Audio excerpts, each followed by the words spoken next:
വയനാട്ടിൽ മന്ത്രിമാരുടെ വാർത്താ സമ്മേളനം നടക്കുകയാണ്. തത്സമയ ദൃശ്യങ്ങളിലേക്ക്.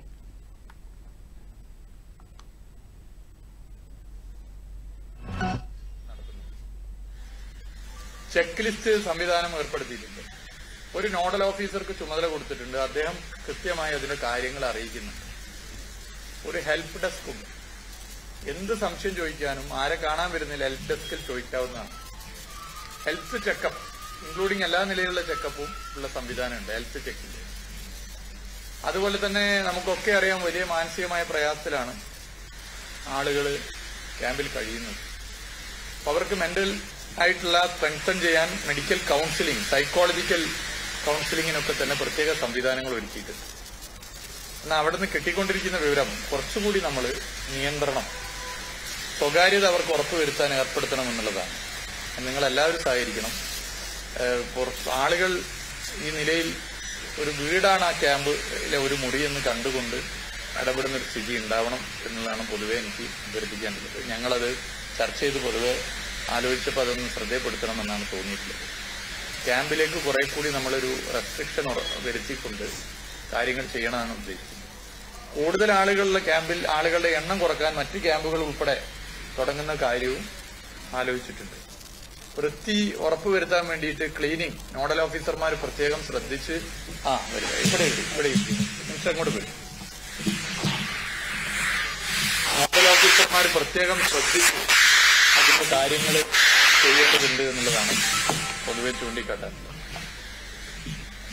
അപ്പോ ക്യാമ്പിന്റെ കാര്യത്തിൽ ഇത്തരം കാര്യങ്ങൾ പൊതുവെ ശ്രദ്ധിച്ച് മുന്നോട്ട് പോകണം. ഇതിൽ പിന്നെ നമുക്ക്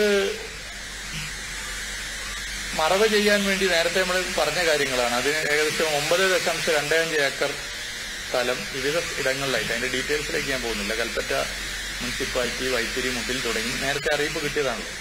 അതും ഒരു വഴിക്ക് നടക്കുന്നുണ്ട്. ഇതിൽ പ്രധാനമായിട്ടും അതരാം കലക്ടർ ഡീറ്റെയിൽസ്, അത് കഴിഞ്ഞിട്ട് കലക്ടർ അതിന്റെ ഡീറ്റെയിൽസ് തരും. ഇതിൽ പ്രധാനമായിട്ട് പറയാനുള്ളത് ഒന്ന്, നമ്മുടെ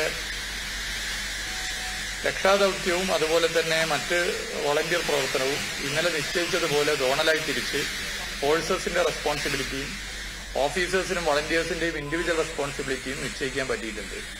അതിന്റെ ഭാഗമായി പരിപൂർണമായി ഊർജം പൂർണ്ണമായും ഫലത്തിലേക്ക് എത്തിക്കാനുള്ള ഇതിന്റെ ഭാഗമായി ഉപയോഗിക്കാൻ പറ്റുന്നു എന്നുള്ളതാണ്.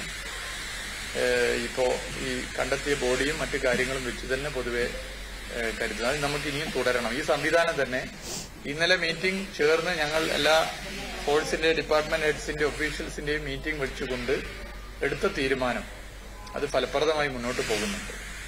അവിടെയും നമുക്ക് അനാവശ്യ സന്ദർശനങ്ങൾ പൊതുവെ ഒഴിവാക്കേണ്ടതുണ്ട് എന്നുള്ളതാണ് തോന്നുന്നത്. അത് ഇന്ന് രാത്രി ചേരുന്ന മീറ്റിംഗിൽ ഞങ്ങളത് കുറച്ചുകൂടി സമയമെടുത്ത് ചർച്ച ചെയ്യാനാണ് തീരുമാനിക്കുന്നത്. സന്ദർശനം പൊതുവെ നമ്മൾ നോക്കി ഇപ്പൊ ആളുകൾ സ്ഥലം കാണാൻ വരുന്ന ഒരു സ്ഥിതി പോലെ ആകരുത്. വോളണ്ടിയർ പ്രവർത്തനത്തിന് വരുന്നവർ ആ നിലയിൽ വരുന്നൊരു സ്ഥിതി പൊതുവെ ഉണ്ടാക്കണം എന്നുള്ളതാണ്. അത് അവിടെയുള്ള പൊതു അഭിപ്രായത്തിന്റെ ഭാഗമായി. എന്നാൽ അതിലും പ്രധാനം ക്യാമ്പുമായി ബന്ധപ്പെട്ടാണ്. ക്യാമ്പിൽ ഞാൻ ഈ പറഞ്ഞ പ്രശ്നം ഒന്ന് നമ്മളെല്ലാവരും കൂടി ഇരുന്ന് ചർച്ച ചെയ്യപ്പെടേണ്ട പ്രശ്നമാണ് എന്നുള്ളതും അതും ഒരു ഇന്നത്തെ മീറ്റിംഗിൽ പൊതുവെ ഞങ്ങൾ ചർച്ച ചെയ്താണ് ഈ കാര്യങ്ങൾ. ഇതാണ് പൊതുവെ ഇന്ന് നടന്ന കാര്യങ്ങളുമായി ബന്ധപ്പെട്ട് പറയാനുള്ളത്. ബാക്കി രണ്ട് മന്ത്രിമാർ പറയും, ഞങ്ങൾ ചോദിച്ചോ എന്നിട്ട് പറയും. അത് DC ഒന്ന് വിശദമായി കൊടുത്തു. പറഞ്ഞു.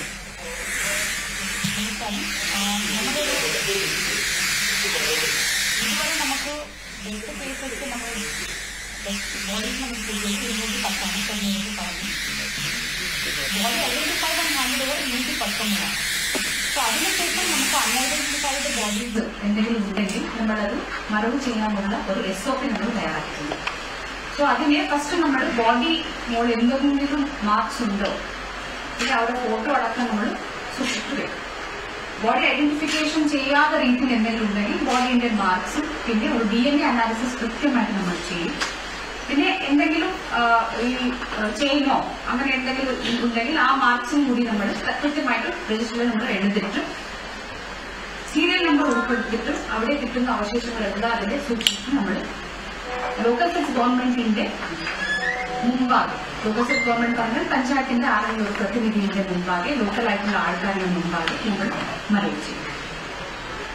അത് ചെയ്യുന്ന മുമ്പേ ജില്ലാ കളക്ടർ പ്രൊസീഡിംഗ്സ് ചെയ്യും.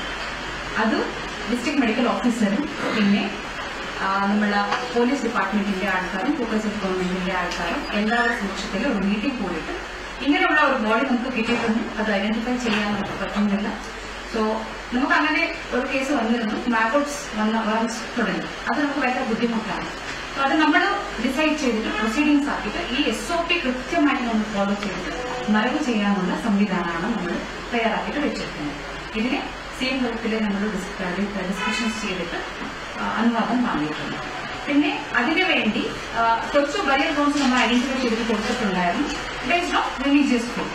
പക്ഷെ ഈ അൺഐഡന്റിഫൈഡ് ബോഡീസ് വരുമ്പോൾ നമ്മൾ അതിനുവേണ്ടി 8 സ്ഥലങ്ങളിൽ നമ്മൾ സ്ഥലം ഐഡന്റിഫിക്കേഷൻ ചെയ്തിട്ടുണ്ട്. കൽപ്പറ്റ, വൈത്തിരി, മുട്ടിൽ, കണിയാമ്പെട്ട, പടിഞ്ഞാറത്തറ, തൊണ്ടർനാട്, എടവക്ക, മുല്ലൽക്കുന്ന് ഇത്ര സ്ഥലങ്ങളിൽ നമ്മൾ ലാൻഡ് ഐഡന്റിഫൈ ചെയ്തിട്ട് വെച്ചിട്ടുണ്ട്.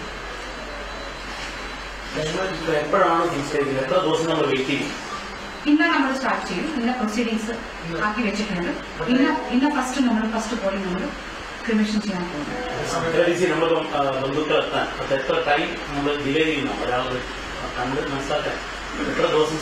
യൂഷ്വലി നമുക്ക് 72 hours നമ്മൾ വെക്കണം. പക്ഷെ ബോഡിന്റെ കണ്ടീഷൻ പ്രോട്ടോകോൾ അനുസരിച്ച് ബോഡിന്റെ കണ്ടീഷൻ അനുസരിച്ചിട്ടാണ് നമ്മൾ കൈകാര്യം ചെയ്യാൻ പോകുന്നത്.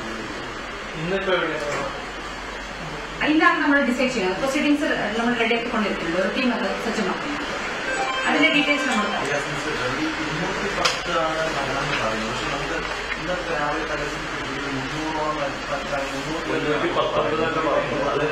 നമ്മളിപ്പോ ഔദ്യോഗികമായിട്ടുള്ള കാര്യമാണ്. കണക്ക് പലരും പലതും പറയുന്നു.